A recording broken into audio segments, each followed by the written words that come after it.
Bernardo Osuna alongside ESPN.com senior boxing writer Dan Rafael. Gennady Golovkin did what he was supposed to do against Vanes Martirosyan.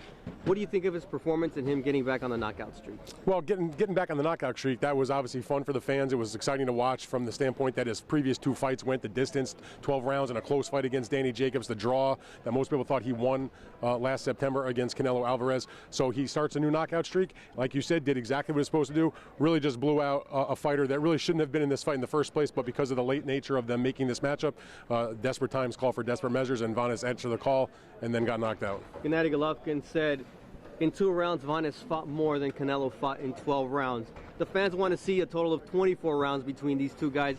Dan, will we see the rematch in September? That's an awfully good question. That's what we all want to know. I disagree with his assessment of that Canelo didn't fight as much as Vanes did. But look, there's a lot of bad blood going on between these guys now because of the 2 failed drug tests. Earlier in the week when we met with Canelo with Triple G, he talked about, I don't know if I'm going to do the rematch because of the bad tests, and he's not testing presently. Like, he just gave up the testing program after the positives. But after the fight, he said he wanted to fight him again. Listen, at the end of the day in boxing, most of the time you follow the money. It's the biggest fight that exists for both fighters, and therefore you got to think they'll get the job done and make the fight for September. The reality is, even the StubHub Center was not full.